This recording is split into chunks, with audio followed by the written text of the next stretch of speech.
So the so let's begin now. It looks like everybody is in. So chapter 6 was all about special cases.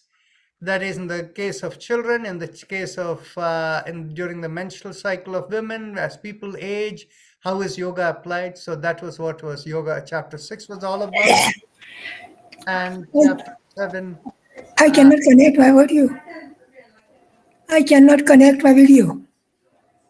Shashiji, I'm going to mute you. There is unnecessary noise coming from your end.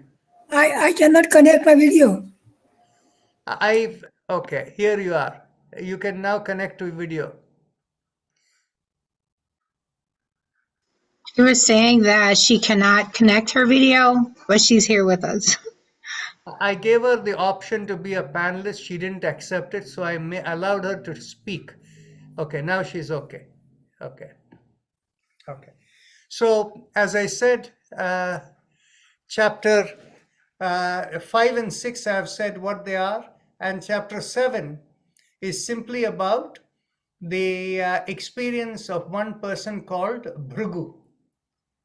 And what was his experience? And this comes straight out of the Taittiriya Upanishad, the Bhriguvalli section. So that's all there is to it. Okay.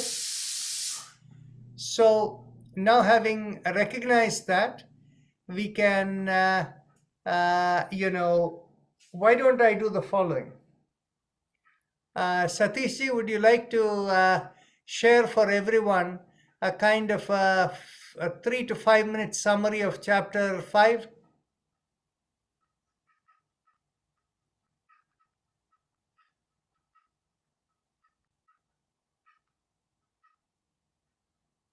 No, we don't hear you.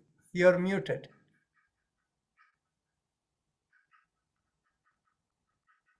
Yeah, see, I'll talk from the Indian terms, like the three shariras, the stool and the suksma shariras. Those two I understand, but the Karan sharira is always a problem. So if you can explain that, that will be nice. Okay. So we will explain that. And let's then lay out the questions people have. Yeah, go ahead, Simon. Mine is like Chaitana. Is Chaitana like the same as prana? I guess is where I'm going with that, like that energy. That's my question. Like, Excellent. That's a very good question. We will answer that question. Now, what else? Anybody else? Any other question? Ashwini? I have a lot of questions on chapter 5. I could not progress with chapter 6 and 7. This chapter 5 itself is a very big topics, condensed into one chapter. I think it should be a book of its own. So again, I thought I'm a biology student and I thought I understand the anatomy of the body well, but this was going above my head, especially the nadis. Atma Nadi, that aspect of it, I could not get a hang of it. And also, there was a mention about philosophy aspect of it. I had a question. So when we say there is a direct connection of our chitta to Ishwara, and can be accessed, this cosmic intelligence can be accessed. Uh, I I do not claim that I've had access to it, but that space of Ishvara is Nirupa, Nirvikara, the one without a shape, form, or character, Nirguna. So when you are in that zone, and you probably won't have any questions or answers. You are at peace, you are at a beautiful zone. Now, You're if you have making an any, assumption there. yeah, I might be making an assumption. My logic is all the questions and answers that arise is from the point of view of existence, of life, and that is originated from Prakriti in order to enable that cosmic flow. But the Ishwara himself do not have any intent or any I mean, he is definitely the source of intelligence, but what is driving is the Prakriti, all the question and answers is my I wouldn't say like understanding, but I want to understand better. So that is one of the question that I have.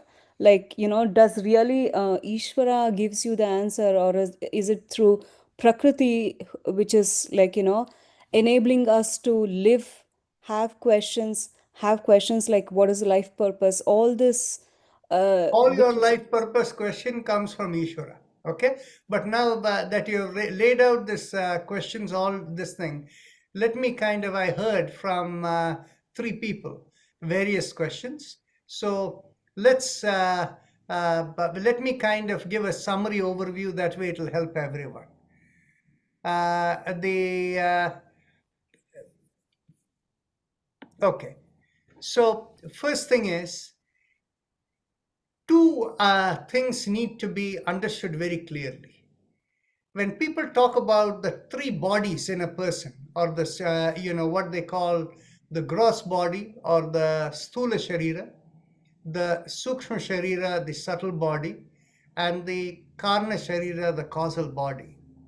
Now, these are different from the three levels of how the existence is. That is, the physical world, the spiritual world, and the source of everything. They are two different things. They are not the same. They are related. And this is an eternal source of confusion for a lot of people. Okay? So let's separate this issue over there, then everything else will become easy. Right? Okay. Now, the physical world that we are dealing with, the sthula sharira, now that is all the body physical elements that you can touch. And that is everything you have, learned in anatomy. Right? So anatomy and physiology are in the physical world. That's what you're reading over there. Okay? Now there is something else, which is the connector between the physical world, a physical element, and what is beyond. And that is the zone of vibrations. And in the zone of vibrations, there is some part of the zone of vibration that is very well understood, is the zone of electromagnetic vibration, how your mobile phones work, how all the wireless things work, right? And you can understand there is a continuum. There is the anatomy, and the physiology is all the ionic exchanges that are happening and making things run. But the next level continuum is vibrations that are coming from the motion of everything, which is in the nature of electricity, electromagnetic propagation, everything that is happening. That is where it comes into the zone of vibration. The vibration that is going above and beyond the physical body. Now, that same vibration, what we call electromagnetic vibration, is within the physical world, right? It's not outside the physical world. Then there is this electromagnetic vibration is connecting with another type of vibration beyond, which goes into the spiritual plane where your karna sharira and everything exists. So let's pass it this way. The physical body, or the gross body, or the suksma sharira, is what you see. And the subtle body, or the suksma sharira, is the vibration part which you don't see. And that's suksma sharira, that vibration part, has two parts into it. In the physical world, it is the electromagnetic vibration, but its origin comes from another form of vibration that comes from the spiritual world.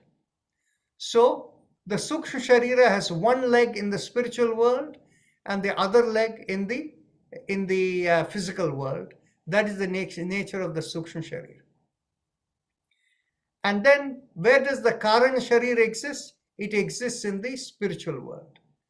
When we talk about three levels of existence, the physical, spiritual, and the source of everything, we are not dealing with the source over here.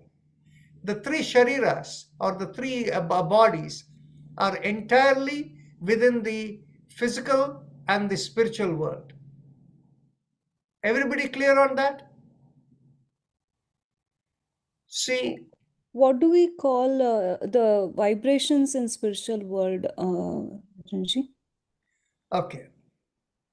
See, the thing is, you see, we are working in a zone of research, so I'm going to tell you what we call them now, okay?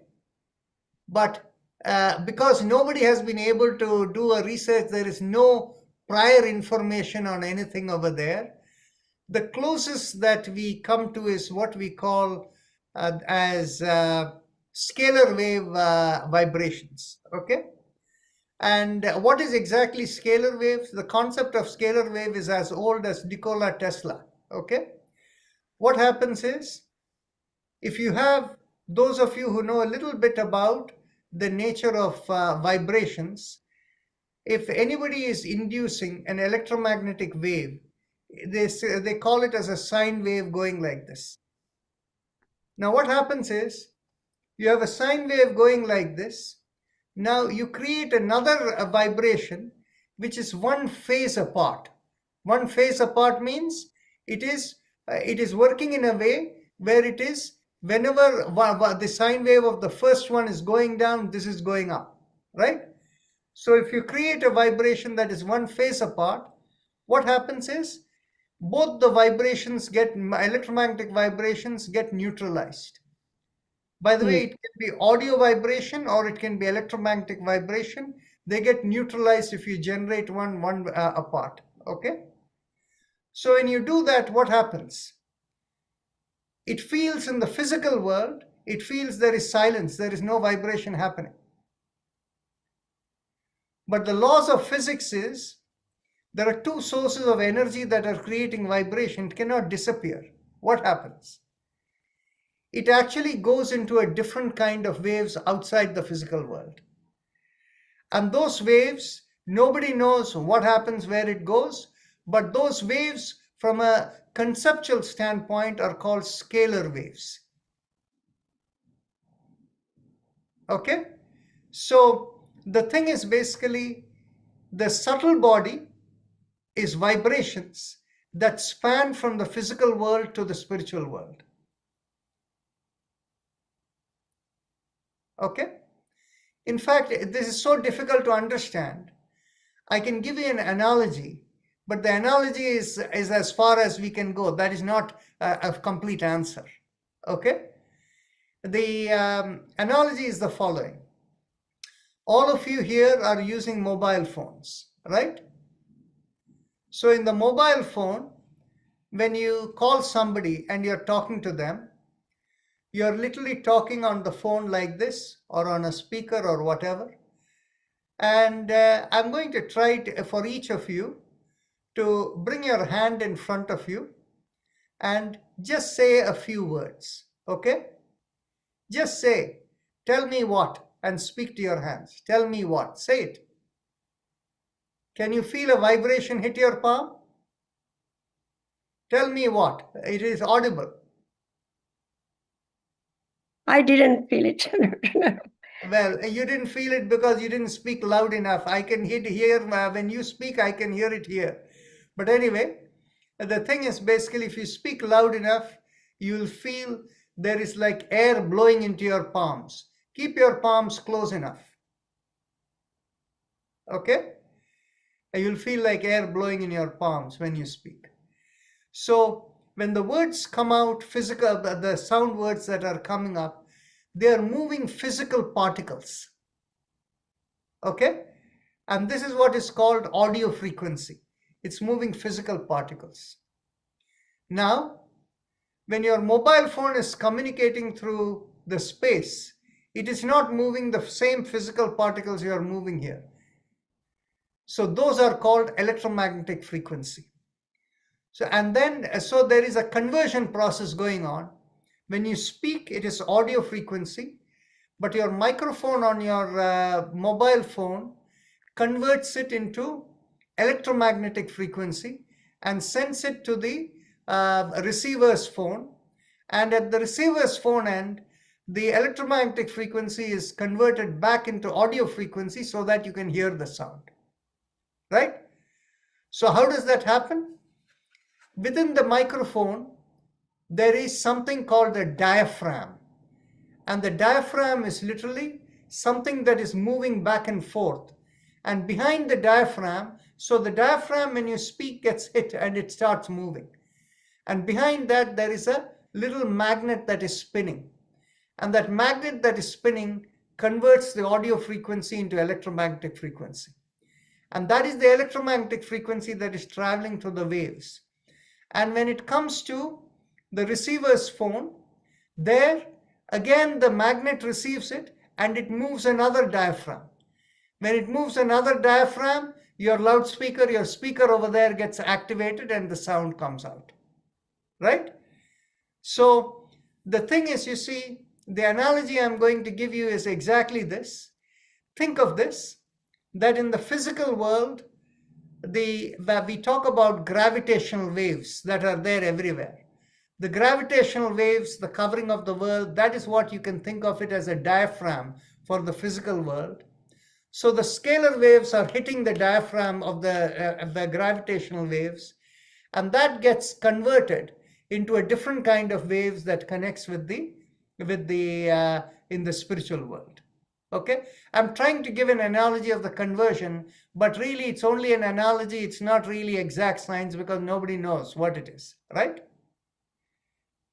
Okay, so our subtle body is the vibration that connects between the physical body and the causal body, that is the Karna sharir and the suksma and the stoola sharir. So that vibration in between is called the suksma sharir or subtle body. So all the three bodies we talk about in yoga, or in actually more in Ayurveda, I should say, they are all in the two levels of existence. It is not in the highest level of existence, right? Now, these two levels of existence on which things are functioning is true for animate beings and inanimate beings. So, for instance, the chair that I am sitting on, this is the physical projection of its spiritual existence that is there in the spiritual zone. So the chair too has a vibration that is connecting in there. That makes it what it is. Okay? So everything you see in the physical world is simply an expression of the concept that is there in the spiritual world, or the program that is there in the spiritual world. Okay? And the connecting vibration is what is the subtle body. Now, for animate beings, we have the ability to connect not only into the, we are naturally connected into the spiritual world, but we also have the ability to connect into the source of everything, which is Ishwara. That ability to connect into the into Ishwara, Tammy, that is what is called Chetana. Okay? So the thing is, basically, this is the way in which we have separated out the three worlds, which of course we say Bhu, Bhuva, Swa in Sanskrit, and in the if we think in terms of English word, we will say the physical world, the spiritual world, and the source or God, right? Okay. So now that we have clarified this part, which was probably sometimes difficult to understand, now we need to understand that whoever we are at each point in time, where the mind is not involved, okay? You're sleeping, your mind is not involved, right? So when you're sleeping, your heart is pumping, you're breathing, everything is happening. So how does it happen? And when that is happening on its own, the program for it to make it happen is in the spiritual world. From the spiritual world, that is the zone of Karna Sharira, automatically the vibrations are connecting into you that make the breathing happen and the heart pump and all the blood circulates, everything that is happening within you. Right? And in the course of that, if you're lying in one way in your bed, without even thinking, the program says, turn over and you move slightly onto one side or the other side, you roll your head or whatever this thing, everything happens, right? And what happens is, there are some people that you may have heard of, and some of you here may even know individual people of who have obstructive sleep apnea. How many of you have heard of it? Okay. So what is obstructive sleep apnea? This, what happens is, when people are sleeping, the air that is going through the nostrils and going down, somehow the air gets blocked. How does it get blocked? It is really in the back of all of you understand anatomically that the passage that is going to the nose and the passage that is going to the mouth, both of them are connected in the back of the mouth. And from the mouth, back of the mouth, it is going as a common passage. Food, drink, and air, everything is going through one passage. And then at the glottis area, the glottis area is at the lowermost part of the neck where you feel the depression, right? There in that glottis area, a separation occurs again. One channel goes into the lungs, the other channel goes into the stomach through the esophagus, right? So the thing is basically this, for people who have sleep apnea, for some reason, the back of the mouth, here is the nose and here is the mouth. So and here is where the nose coming, the mouth coming, and here is the common passage. So what happens is, the part behind the mouth, this muscle just closes up. When it closes up, you cannot breathe, right? Then in which case, it's almost like a suffocating sensation, and the people don't get deep sleep, the body is woken up. Who wakes up the body when a person has sleep apnea? That's right, your spiritual program. That is your vibration that is coming from the Karna Sharira or your causal body. That is what wakes you up. Why does it wake you up? It wakes you up because it's not time for you to die yet. So don't die because of this thing. So it is waking you up, right?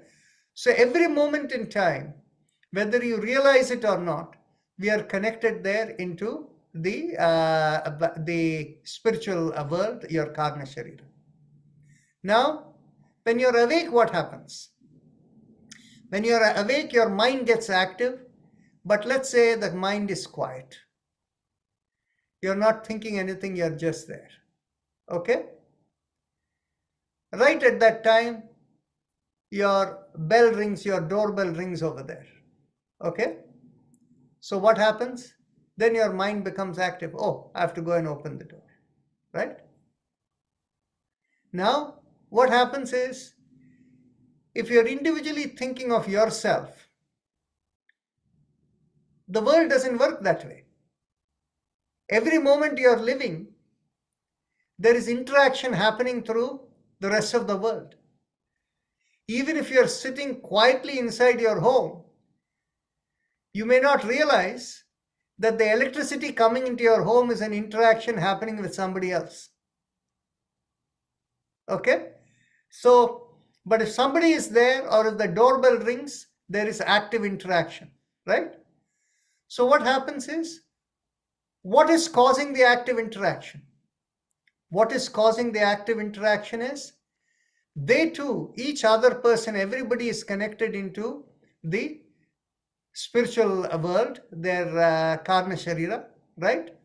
And so what happens is, when they do this, the world, when we are awake, becomes an interactive process. And anytime when we are interacting, when we keep the mind quiet, which means intuitively you know what you should do, you're not thinking, then in which case you don't create any reactions.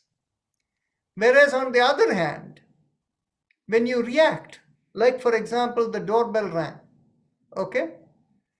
You're in an intuitive state and you're sitting over there. Okay, doorbell rang. I'm not going to move. It's something useless. It doesn't want you to stand up and do anything. But on the other hand, your mind comes in the way. Oh, it may be something important. Somebody wants something from me. So you go over there to the door over there and you find your neighbor is standing over there and the neighbor is coming and telling you that the faucet outside your home is draining water right into your garden over there, and so it is time to shut off the valve which you have inside or whatever. Okay, so what is happening is the mind is getting in the way to work through. So what causes the mind to react? What causes the mind to react is your connection into the source. That connection into the source is called the Purusha element in yoga, into God.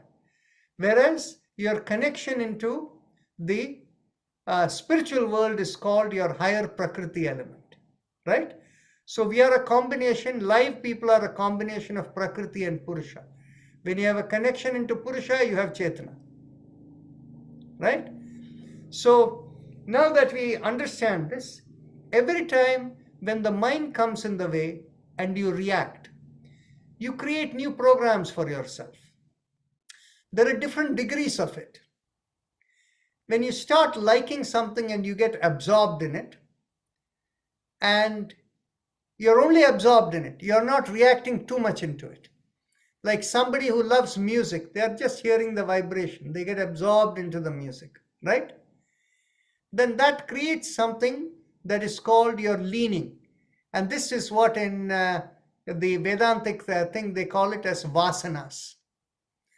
So when somebody has that kind of the leaning, in a later birth when they are born, they automatically from birth, they have their musical talents built with them because they understand the music notes and vibrations. And the extraordinary talents sometimes come like that, right? Now, there's another kind of reaction that comes in. The other kind of reaction comes where you discriminately think this is good, that is bad. This is attractive, this is aversion. When that happens, then in which case you create karmas in your system. And the kind of karma that you create in the system is that anything that is good or bad gets programmed over there. So whatever comes in the world, you become that reactive person. And situation in the world, because it's an interactive process, it will always create that.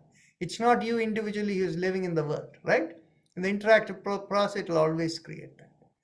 So when you create new karmas, then in which case the karmas will propagate you into a future birth. That is what common different philosophies say that, right? Is that absolutely true? No way to verify it. Maybe some, but Okay, let me put it this way. It's not absolutely true, but that's the way people will tell you when they are talking about it, okay? Why is it not absolutely true? It is not absolutely true because you can pass on your karmas elsewhere or have them taken care of for you, okay? That is what the zone of religious places come in.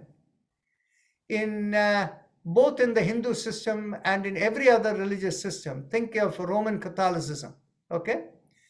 In Roman Catholicism, what happens is they do something called, when somebody passes away, they say if that person has committed sins and things like that, the person goes into a place called purgatory. And then what happens is the family of that person will go and give some money to the priest and say, please do prayer for that person so that they can move away from the purgatory into the zone of God, right? So this is the same kind of thing that you think in terms of of what you do in death services, the shraddha and the anniversary services that you do is exactly what you're doing. And it really is all about intention. When you do it without intention, nothing happens. And if you don't do any of those ceremony, but if you simply have the intention, it will still happen. And how does the intention happen? The thing is, many people don't know this, but in the traditional Vedic system, everybody who does regular meditative practices, they are supposed to do something called Brahma Yajna every day. Anybody ever heard of Brahma Yajna? Nobody. Okay. Because this is part of the traditional practice, and people who get their sacred thread and are supposed to do japa, once they have done it for a few years, once they are ready to graduate, they are asked to do Brahma Yajna. And in fact, what happens is these days, people are generally not even aware of it. Whereas on the other hand, once a year, when people change their sacred thread and they do it in a formal way, at that time they do the Brahma Yajna. Okay, that once a year. But this is supposed to be done every day. And this is normally done during the midday before lunch, this thing. And what do? Simply by having the hand like this, they give to all the there are three types of elements in the spiritual world. So you give to the spiritual world so that the spiritual world is able to keep its connection with the physical world strong and remove the barriers that can create confusion, right? So you give to one type of entity called the devas, another type of entity called the rishis, and the third type of entity is called the pitars or the departed souls. So let's understand what these three are. By the way, this is not in the book to the degree, but the thing is, because we are having this conversation, this becomes helpful for you to understand. If you think in terms of our experience with our computer, right? Now, within your computer, we have many peripherals that we have. We have inbuilt microphones, we have speakers, and you may be connected into a printer and so many other things that they are doing, connecting into the internet. All of these are peripheral activities that are all happening over there, right? And one of the peripheral activity is display on the screen, right?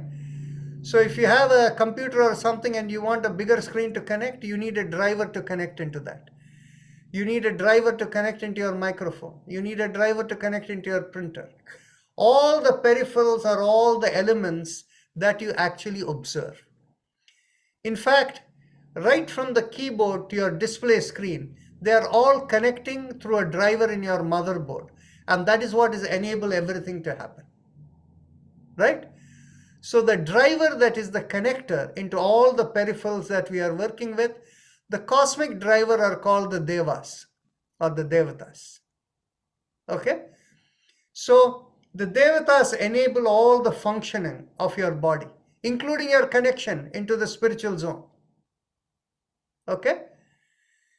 So that is why I think, was it the last time? I don't remember. And in some context, we spoke about the invocation of the three spirits in the Gayatri Mantra. So all of that is, they are all just drivers, okay? So all the devatas are simply drivers for us from a computing paradigm, okay? And what are the rishis? The rishis are the operating system of the cosmic plane. What is the zone? What is the meaning of an operating system? The operating system in your computer is simply governing how to take input, how to put out output, and various diagnostic roles and all of that to make the computer simply function. Okay? So that's all it does. So that's a zone of the operating system. So the rishis are the operating system of the cosmic computing system. Okay? And the departed souls, the pitars, are those who leave the body and go into the spiritual plane.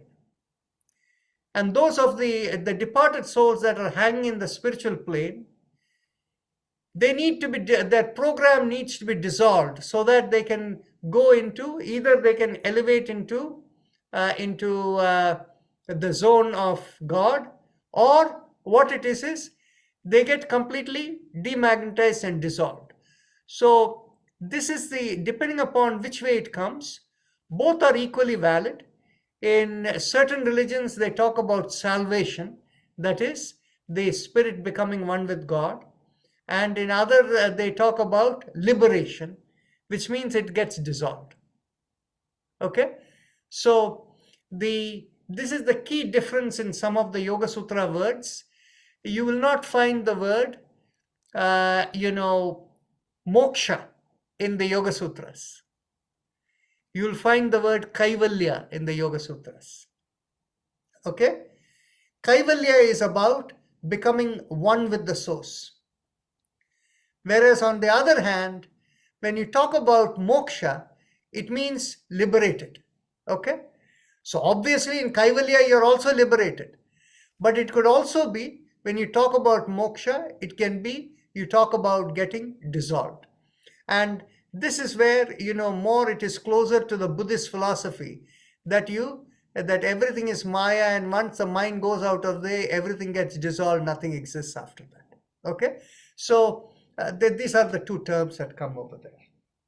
So now that we have understood the three levels of existence, the three bodies, and how the connections and all are working through, we understand that from the spiritual world connecting into the physical world, whatever we experience in the physical world, how they happen, right? Now, everything that comes into our physical world within our bodies, for a live being, there are 5 types of communication that are happening all the time. So where does the communication work with? Okay, let's work with the first communication. The first communication that comes is from the spiritual world coming into you and is there all the time. And that we call it as the pranavayu. And to be more specific, the pranavayu is divided into different types of vayus.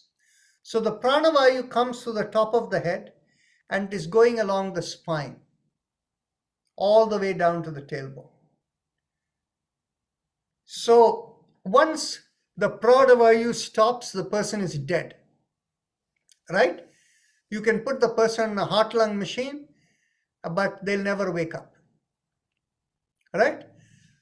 So from the spiritual plane, the pranavayu is coming along the spine, and from there, it is projecting at each of the chakras.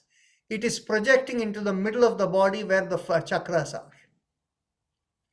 And in the middle of the body, where the chakras are, with the back of the chakra connecting into the Prana Nadi, you have the Sushumna Nadi over there. And the Sushumna Nadi carries the Samana Vayu. Samana Vayu is the one that makes you function at each moment in time who you are. But the electricity or the energy that enables to happen and the program by which you're connected to the spiritual plane is coming through the spine. But then what happens is a program can come through the spine, but on the other hand, it has to interact with the world. So in other words, your physical body needs to function. So out of the chakras which are there in the Sushumna Nadi, you have the 2 other kinds of communications that are going to every part of the body. And these go into many, many, many small ones that go in, and they are called, in one book they say 72,000 nadis, in another says 300,000 nadis. But these are the ones that are connecting into every cell in your body, and those are called the Apana Vayu and the Vyana Vayu. Apana connects into the earth elements of the body, the Vyana connects into the fluid elements of the body. Okay? So what is happening is, at every moment in time, the physical world is hitting you. That is, you walk out, it is cold over there. The cold is hitting your body. So the apana vayu and the vyana vayu is basically being affected, so it has to generate more heat in the body. To generate heat in the body, it sends that query into the chakra, whichever part of the body. If your hands are exposed and the hands are feeling cold, it is going to the shoulder and is connecting in the region of the anahata chakra. Okay, so immediately what happens is the response over there is the sushumna nadi is destabilized for a moment because there is a request coming from the external side, but then immediately there is like a query going into the pranavayu, and the signal from the cosmic zone is telling you, okay, now it is time to breathe a little faster so that there is more oxygen coming in. So there is, and all your as you breathe faster, and all your deposits of fat and things that are there, they produce more energy, more heat in the body to take care of the cold that is hitting you, right? So at every moment in time, it is the samana vayu, the chakras in the middle of the body, the sushumna nadi, that is when what is making you functional at each moment in time in the body. It's interacting with the external world and is getting the message of your spiritual being. It's balancing them to make you who you are at each moment in time, right? Now, as you're working through this, there are some things that you come across your body and your spiritual program is not familiar with, right? So what happens is you hear of a lot of people who will say, you know, they are getting congestion, they are getting when the allergies that are hitting, you're unable to breathe, you're coughing, or you get inflammation in your GI tract when you eat a food that is not appropriate for you. Then in which case what happens? There is one other pranavayu that is of a different zone. That pranavayu connects into the Purusha element. It is our spiritual body, which we call as the chitta, which is resident in the spiritual plane. It is connected into the cosmic chitta, that governs all of physical existence. But there is another connection directly going into the Purusha from the chitta. We often say that we are connected, we have a dual connection into both the higher Prakriti and the Purusha, but it's not the physical body that is connected into the Purusha. It is the chitta, that is our cosmic entity is called our chitta, our spiritual entity is called the chitta. Chitta is connected into the higher Prakriti, the governor of all of existence, as well as, and that is where your karmas and kleshas are deposited or working with your chitta, but the chitta also has a connection into Purusha. In fact, the spiritual you is your real you. Your body is only a projection. Okay? So, now what happens is, anytime something happens that confuses your body, inflammation is happening, it doesn't know how to handle, then your cosmic chitta, right through the prana nadi, the information that is going there, the chitta is confused with the karmas and programs that are coming there, so it sends a query to your Purusha element, to God. That is where the corrective element comes in. And the corrective element is it manifests as your immune system. And that is called the Udana Vayu. Now, each one of these Vayus have different functionalities, but I only mentioned it relative to the modern anatomy and physiology that you know, right? The Udana Vayu is also the place where it gives you cosmic wisdom. Who am I? What is the purpose of my living? All of this, the Udana Vayu is the one that is giving the answer from the connection from the Purusha plane, right? So now that this has all been figured together, now what is the concept of, by the way, there is the concept of left and right that you read in the chapters. When the programs are coming into you, they are all manifesting your inner dimension coming along the prana channel. They are all your your inner element of all your cosmic programs is your left side. Whereas everything that is hitting you from the physical world is the right side. And that is the reason we harmonize the energy flow in yourself with the alternate nostril breathing, right? Chakra vibration is a higher form of balancing the two. So the right side is the external element, left side is your internal domain. Both coming together is what balances the Sushumna Nadi, and that is where the chakras become balanced, where you function normally. Now, you can understand what is the meaning of samadhi. Samadhi means when your Sushumna Nadi is in perfect balance, there is calmness in your body. And that calmness, when it pervades and connects into your chitta in the spiritual plane, and the chitta decides it's not, everything is going to stop. By the way, calmness in your body is not equal to the chitta being stopped. Okay? Calmness in the body is the precursor to your meditation. So calmness in the body comes, then what happens is you have to stop the chitta. How do you stop the chitta?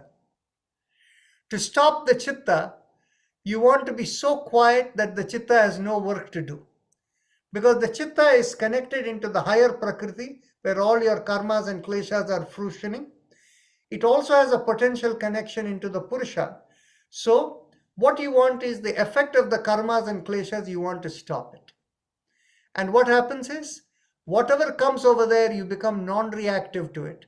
When the chitta becomes non-reactive, automatically it becomes aware of the connection into the purusha. And when that connection takes place, that is what is called samadhi.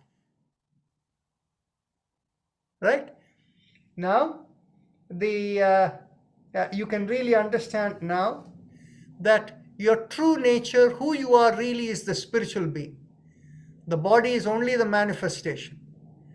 And what happens is, when you let the spiritual entity tell you what should happen, or you let it flow through you, then you're not actively reacting with the mind. You're only letting the mind let everything happen, right? Now what happens is, remember, for you to function in the world, you need the mind. Even though the cosmos is guiding you, this is what you should be doing, you still need the mind. Why? Because every little thing, if you're going to cross the road, you want to look to the left and right and make sure there is no traffic coming. The mind is involved over there to cross the road, right?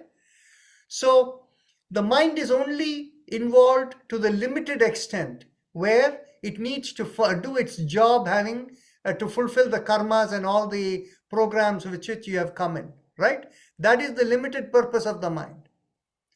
But when the mind comes into a place where it goes, because of all the things it sees, it says, I don't like this, I don't want this, and goes into that kind of a domain, then in which case the mind can get confused. But the mind is in the nature, where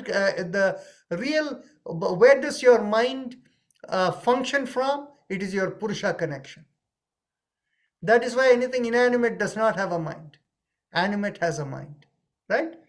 So now what happens is, you can use power of intention by connecting into the spiritual plane to make things happen. But if you do that, if you're working through the spiritual plane and you use your power of intention to make it happen, if it goes against the flow of dharma, your personal dharma and cosmic dharma, then there will be a lot of consequences. The consequences that will happen is, people can get mental health issues. Okay? Whereas on the other hand, when you're with the power of intention, the only thing you ask is, may I be guided to fulfill the purpose for which I am born. Then you use the power of intention to guide you how you should fulfill your life, right? So power of intention is so important. But the thing is, the power of intention will effectively work only if you are well connected into the spiritual plane and the purusha plane. And what does that mean? That means the samana vayu is in perfect balance. That's when you can connect into the spiritual plane. And when the spiritual plane is your chitta over there is in complete quietness, only then you can connect into the Purusha plane. So reflect on that, how power of intention works for you. Now, of course, all of this manifests externally, the state that you're in. So when a person is in yoga, you can tell externally looking at them whether they are in what state of yoga they are in to some degree, right? When a person is completely peaceful, the face looks peaceful, and there is no strained movement, the breath is slow and calm, you know that the samana vayu is in good balance, right? Now, by the same token, for a person who is intuitive, you don't even need that. You can just look at a person and you can know where the samana vayu is, how well they are connected, everything you can know. That becomes the higher level yogi, right? The yoga teacher who can sense that. So what is the idea of stress from a yogic perspective? From the idea of stress from a yogic perspective, or actually even from a physical perspective, is when the physical body wants to do more than what the spiritual element will allow it to do, right? So think of it. You're programmed as a certain being and you have only so much energy to work. But you decide, oh, there is a project that needs completion, so you're going to push yourself and push yourself and push yourself. What happens? That strain will create stress in your body. Now, of course, those of you who are employed, there's a certain secret. The secret is we are here to do our job, but we are not here to give ourselves stress. And so what happens is, if there is a project that needs completion, you mentally say, if this project is meant to be completed, please give me all the energy and resources to complete, and I will do my best. And if that doesn't happen, cosmically it's not meant to be completed that day. You let go. And of course, commonly what happens is people will be worried about what the boss says. If you're worried about the physical boss, your spiritual boss will be very unhappy. So you have to let go where you want to let go. If you want to make your physical boss happy, you will take on stress, your spiritual boss won't be happy. Or you can be in sync with your spiritual boss. If you're in sync over there, you will find magic happens. Everything will get taken care of as it goes along, right? So that is that was an example of a physical stress. What is an example of a mental stress? You're worrying and doing too much planning. It's good to plan, but keep every plan as a loose plan and be ready to modify as you go along. Whereas if you become too much of a stickler to plan, you create mental worry. Will I have enough money to do this? Will so-and-so be available? If that doesn't happen, this will happen. You can go on and on. Then in which case that creates mental stress. And by the way, any kind of reading absorption also creates mental stress. But then what happens is, if you're meant to do it, your spiritual being will give you enough energy to do it. Right? So when we are in sync with our spiritual plan, the energy flows, everything happens. And stress comes when you're not in sync. So, Ashwini, you have your hand up. You have a question? Yes, Rajanji. About the stress in the book, it is mentioned that any good happening in your life also causes a good kind of stress, which is motivating and energizing.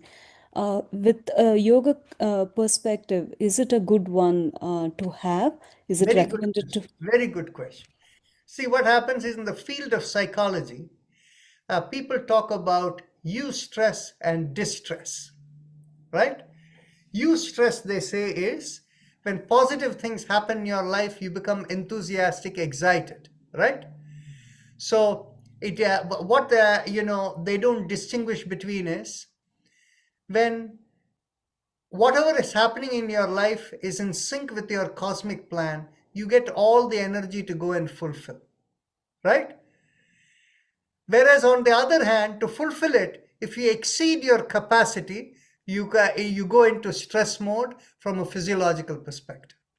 What happens is, the part is, you have a new home, you bought a new home, so you get so excited, you get energized, the new home came, and the new home came to you because it was part of the cosmic plan, it came, right?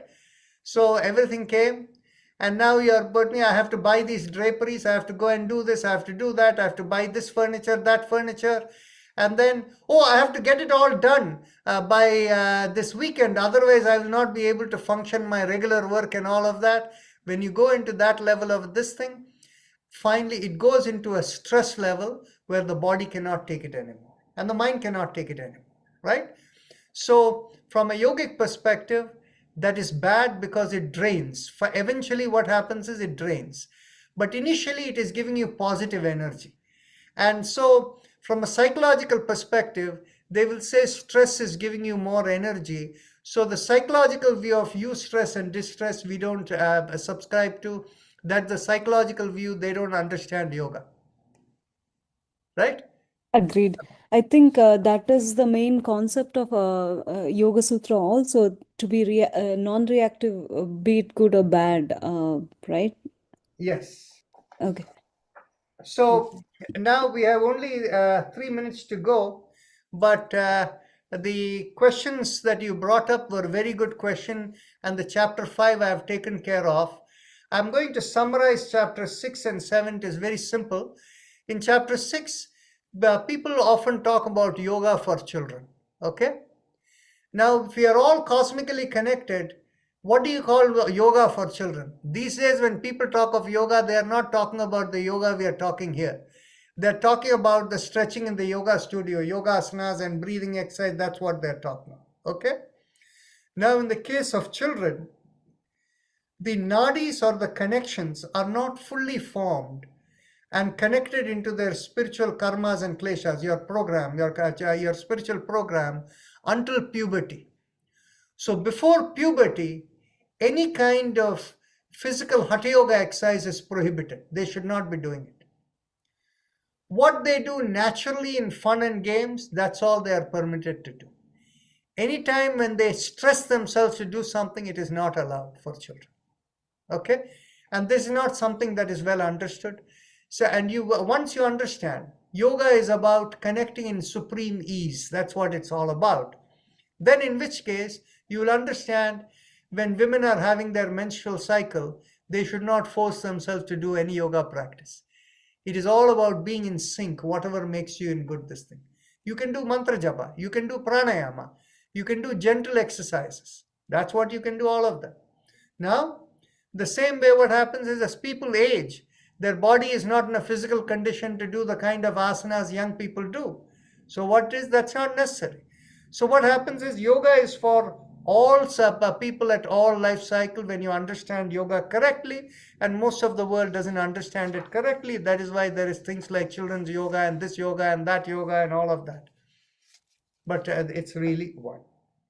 And that chapter 7 is about this young man, Bhrigu, who asks his father, what is the nature of existence and how everything goes. Initially, he thinks it's all about the food is what makes everything grow. And then father says, no, look beyond. And then he realizes that the energy within you is what makes everything grow. And so father says, no, it is more than energy. Then he realizes it is our mind connected into the spiritual plane. The mind is the one that is making everything grow. And mind is not the only thing that is making you grow and make everything happen. Your cosmic program also comes in. So he realizes the cosmic program and the mind work together to make everything happen. And then father says, that is not yet the nature of ultimate everything. Everything is in the nature of Ananda, that is connecting into the source of everything, that tells you the nature of existence, and that's where everything flows out in harmony and peace. So that was the Upanishadic thing over there. So we have come to the end of the time, but let me give you another few minutes if you have any questions given the chapter 5, 6 and 7 that we have covered today.